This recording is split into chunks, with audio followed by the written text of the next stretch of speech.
Alors, on poursuit ce soir, on est toujours dans le sujet du paradis. Euh, et on doit savoir que le plus grand privilège du paradis est que nous serons avec le Seigneur.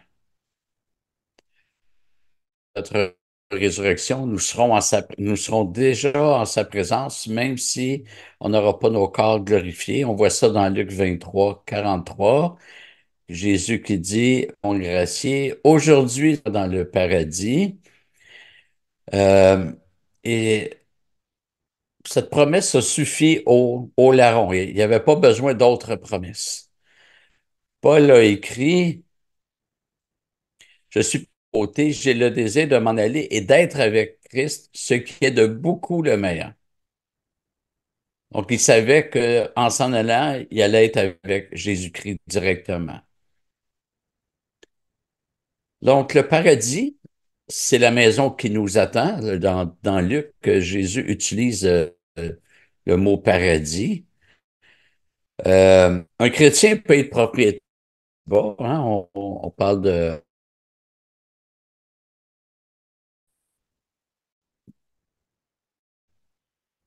un droit terminé, mais jamais une maison ici-bas sera définitivement notre maison. Lorsque nous mourrons, nous devrons tout abandonner ici-bas. Nous ne sommes que des étrangers et des résidents temporaires sur la terre. Mais nous ne sommes pas perdants de tout abandonner. Nous avons une maison qui nous attend, une maison céleste, une maison éternelle. Donc, le plus grand privilège, c'est on va être avec Jésus-Christ dès notre mort. Le deuxième grand privilège, et ça vient à la résurrection, excusez-moi, c'est qu'on va être comme Jésus-Christ. L'apôtre Jean a écrit, Bien-aimés, nous sommes maintenant enfants de Dieu et ce que nous serons n'a pas encore été manifesté. Mais nous savons que lorsqu'il sera manifesté, nous serons semblables à lui parce que nous le verrons tel qu'il est. Quiconque a cette espérance en lui se purifie comme lui, le Seigneur, est pur. Être semblable à Jésus-Christ, ça veut pas dire être identique à Jésus-Christ. Pour l'éternité, Jésus sera l'agneau sur le trône qu'on va adorer. On deviendra jamais, on va toujours être les adorateurs, jamais les personnes qui seront dignes d'être adorées. Mais on sera rendu comme lui, un corps comme il a, sans péché. Et ça ne sera pas juste une gloire à laquelle nous assisterons, une gloire qui va nous entourer, mais une gloire qui va nous envahir, nous caractériser. Et personnellement, j'ai vraiment hâte de vivre ce moment où je vais subir cette transformation. Si nous ne faisons qu'entrer dans le paradis, dans la nouvelle création, sans être transformés, ça ne nous servirait à rien. Nous souillerions le paradis avec notre péché, on retournerait à l'état d'Adam et Ève qui ont dû être expulsés du Jardin d'Éden. Et avec ce deuxième grand privilège qu'est notre transformation, il y a la glorification. C'est l'apogée de notre transformation, présent ou puis de notre sanctification. Présentement, on vit un processus de sanctification. Nous, nous grandissons en connaissance, en grâce, en maturité. Donc, depuis notre conversion, c'est entamé. Mais on constate toujours la présence de notre vieille nature.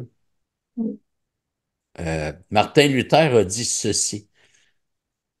J'es- J'espérais que le vieil homme en moi meure lors de mon baptême, mais le bougre, je ne savais pas qu'il savait nager.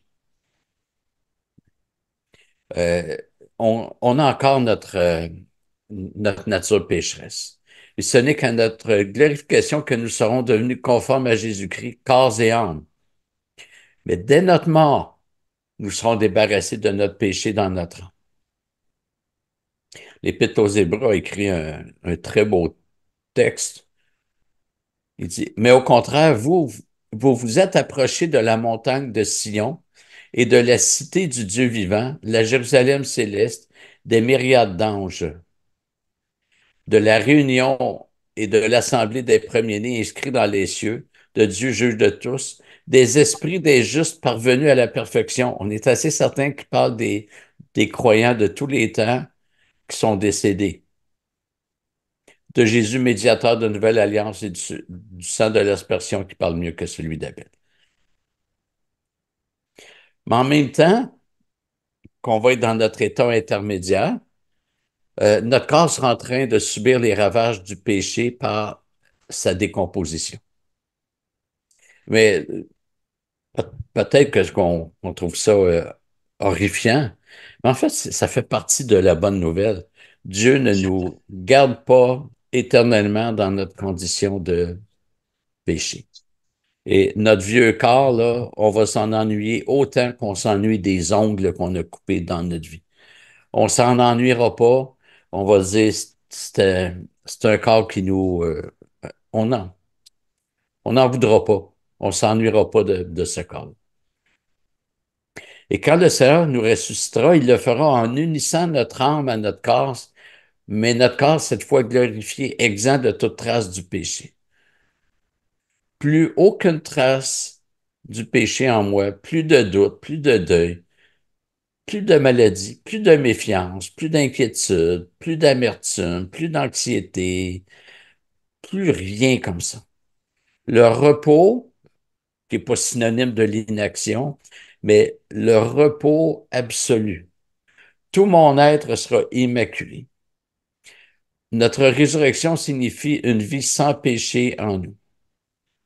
Quand Paul écrit aux Éphésiens sur le mariage, il dit, Marie, aimez chacun votre femme comme le Christ a aimé l'Église et s'est livré lui-même pour elle, afin de la sanctifier après l'avoir purifiée par l'eau et la parole, pour faire paraître devant lui cette Église glorieuse, sans tache, ni ride, ni rien de semblable, mais sainte et sans défaut.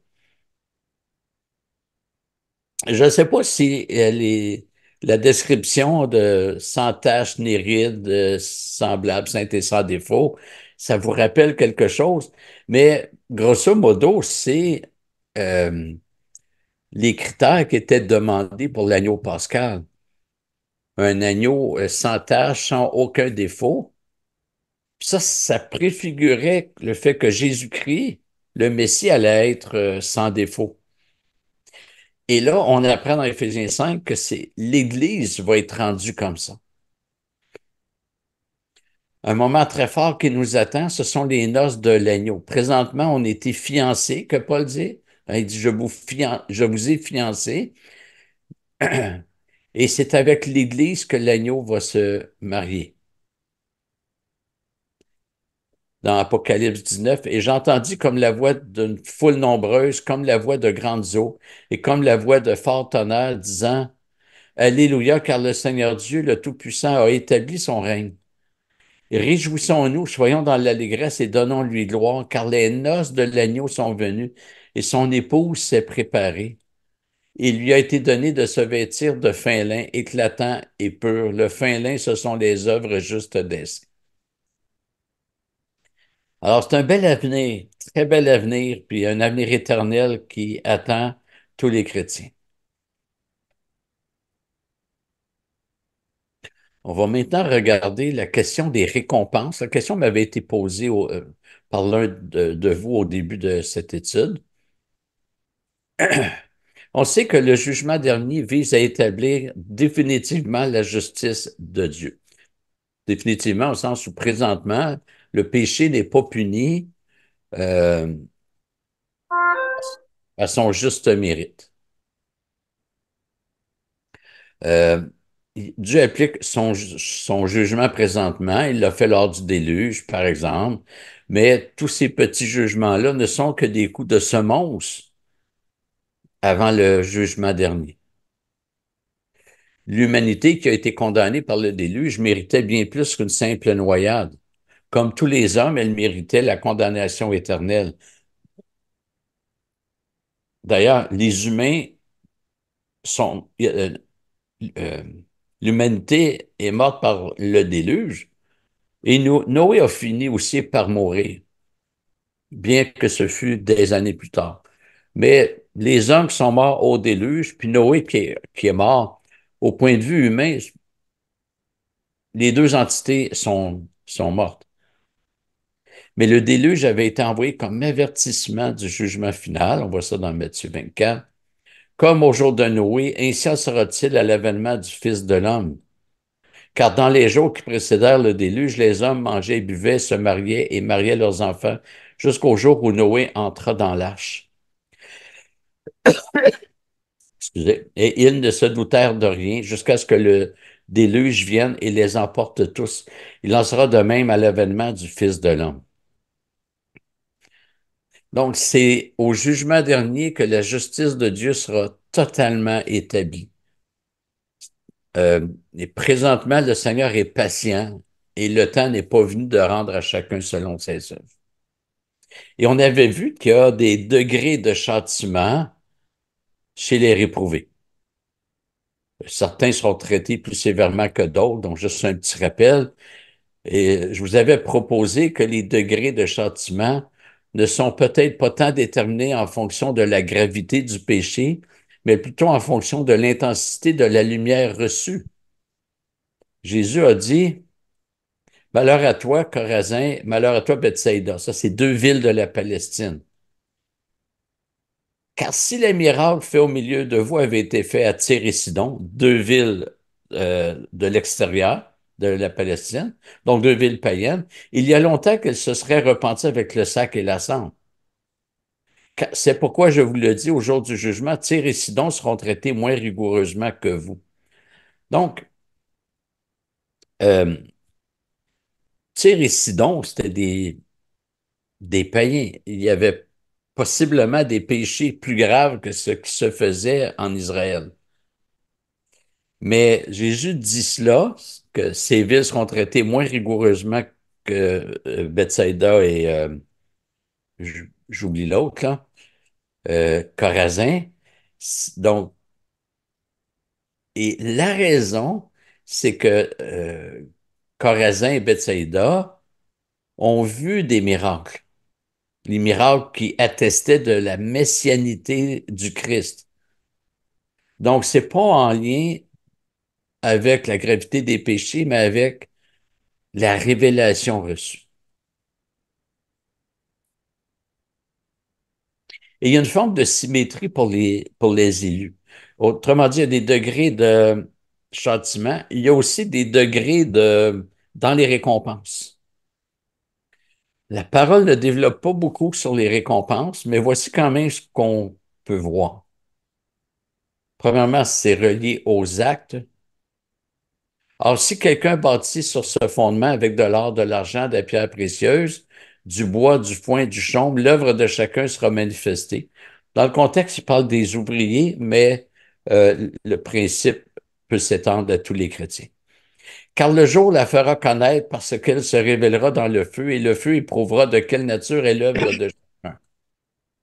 Si l'œuvre bâtie par quelqu'un sur le fondement subsiste, il recevra une récompense. Si l'œuvre de quelqu'un est consumée, il en subira la perte. Pour lui, il sera sauvé, mais comme au travers du feu.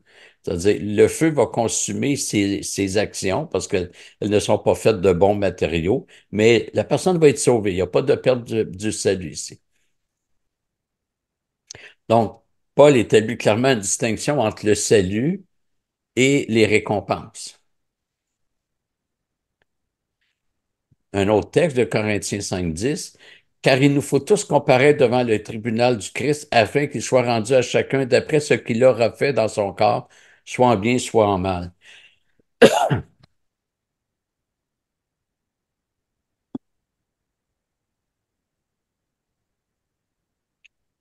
Maintenant, quelle est la nature des récompenses? Est-ce que ce sera comme un héritage où certains reçoivent davantage que d'autres? Est-ce que ce sera dans la distribution des responsabilités où certains occupent des postes plus importants que d'autres? En fait, on ne sait pas vraiment. On va lire une parabole qui pourrait nous mettre sur une piste.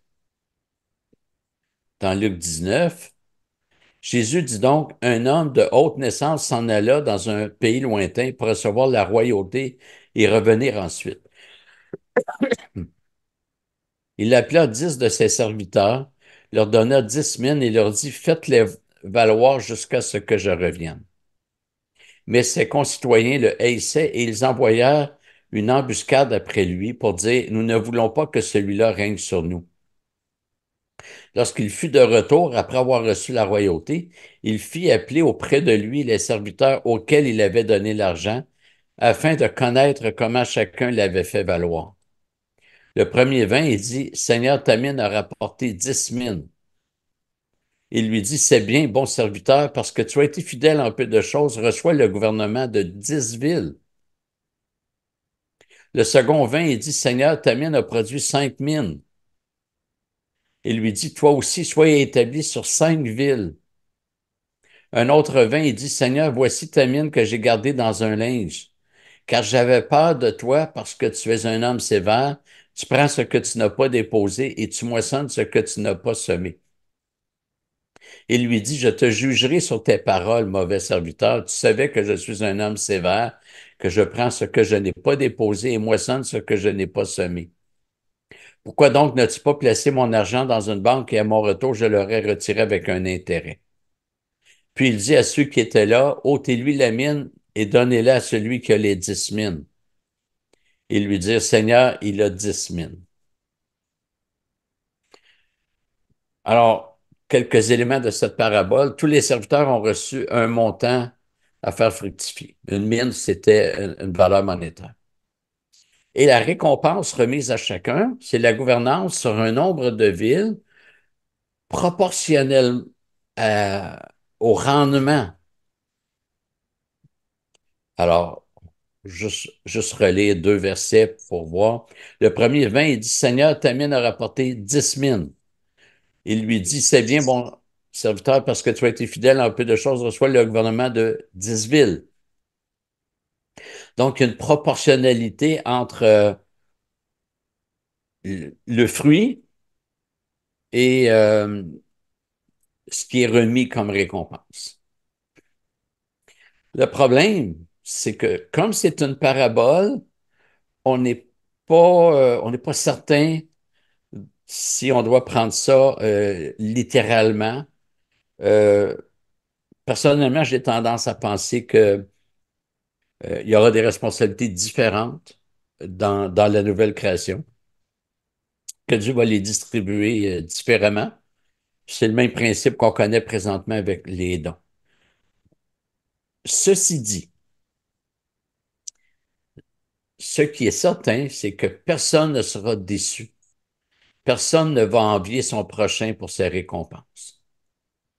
Puisqu'on sera tous glorifiés, non seulement notre joie sera indicible, indescriptible, mais nous nous réjouirons même des récompenses des autres. Il n'y aura pas de rivalité, il n'y aura pas de déception. Ça n'existera pas. On va tous être heureux d'être ensemble. On va se réjouir autant de ce que Dieu aura donné aux autres, même s'ils en ont plus que ce qu'on aura reçu. Puis, j'ai déjà entendu, moi, je pense que au ciel, je vais être assis dans la dernière rangée proche de la porte. C'est pas trop ma compréhension du bonheur que Dieu donne. Il veut une communion de même intensité avec tous ses enfants. Et cette communion-là, c'est pas n'importe laquelle, c'est la même que le Père avec le Fils. Alors, oui, il y aura des récompenses, mais sans aucune déception. Écoutez, ça met fin à notre série sur l'eschatologie, à ce que j'avais prévu, mais Dieu voulant, la semaine prochaine, je vais répondre à une question de notre sœur Patricia. Si vous voulez lire le chapitre, c'est Ésaïe 65. Je n'ai pas les références, mais je vous donne ça, Ésaïe 65. Donc, merci de votre attention.